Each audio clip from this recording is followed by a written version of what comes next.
Welcome to Chapter 6. In Chapter 6, we're going to be looking at how to develop a project schedule.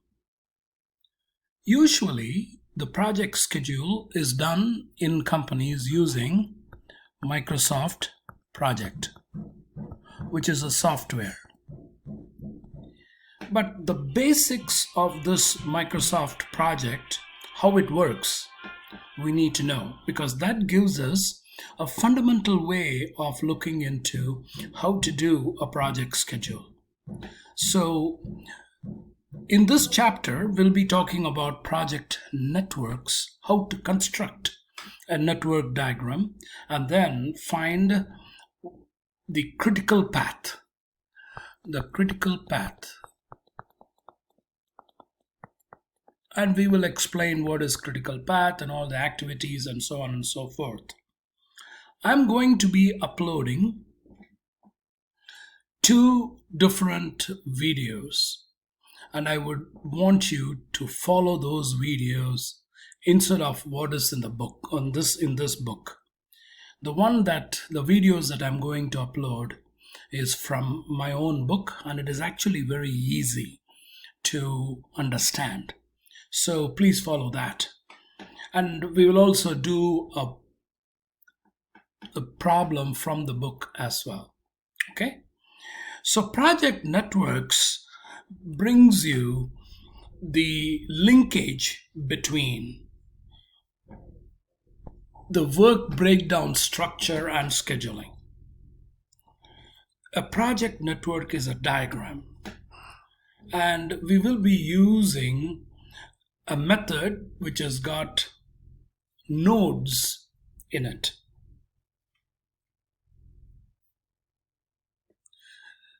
So we are going to be using a method called AON, and AON stands for activity on node. This refers to how a network is constructed. So for instance, you have activity B and an activity C. But you cannot start these activity B and activity C unless you finish activity A. So you're going to say that after finishing A, only you can start B and C. This forms a network, and we're going to add other activities as we go by in the network, and that is the activity on node. This is also called a PDM. A PDM, which is a precedence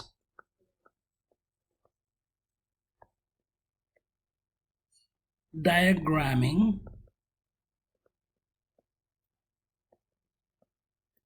method.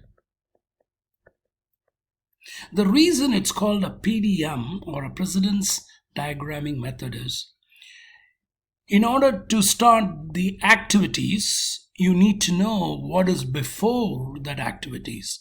What is the precedent activity? The precedent activity. So that's why it is called a PDM. Okay? So we're going to calculate the early, late, and the slack activity times for each one of these nodes, and then find out what is the critical path. We'll also see what a critical path can help you with and why we need to come up with a critical path. We will also look at what is a free slack and what is a total slack. The chapter basically looks at the project network and the activities that are shown as work packages. How do you bring them live to a network? And how do you construct a project network? And what are the fundamentals of the activity on node method? And what are the fundamentals of the precedence diagramming method? And then we will look at how to construct this critical path using what is called a forward and a backward pass. So a project network is a graphical flow chart depicting the project activities that must be completed. It also has got interdependent activities. For instance, B cannot be started unless A is completed. Activity A is completed.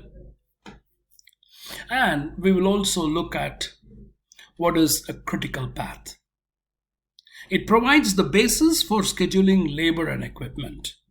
Now that you know that unless A is completed, B cannot be done, you can say that Tom is going to be working here and Tom is also going to be working here in this activity because he knows what he has done in A and he is going to do B. He's going to continue the next activity. You know that. So you can allocate resources. You can say this is going to take 4 days, and after 4 days only Tom is going to start B. So you can say the time, and you can say it is going to cost me $300 for activity A. So after I finish A, I can pretty much say how much it cost me, whether it was 300 or maybe 400 or maybe 200, depending on whether it took Tom 4 days or 3 days or 2 days, right? So you can do all those things. That's how the project networks helps you for scheduling. And it helps you for scheduling labor and equipment.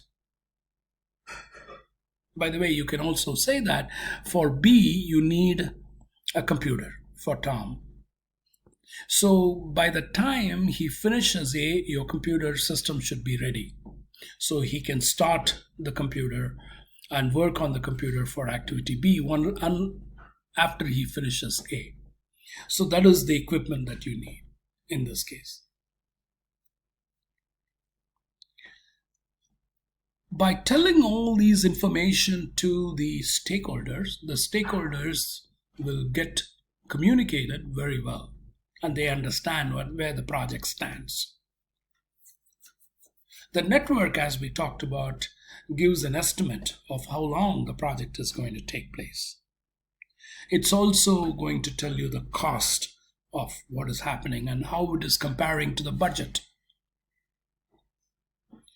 The critical path tells you which activities are critical, and those critical path activities should not be delayed at all. So you got to make sure that the critical path activities are not delayed.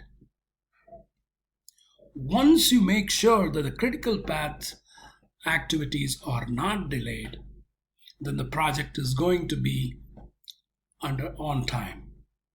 That is the beauty of critical path. Okay.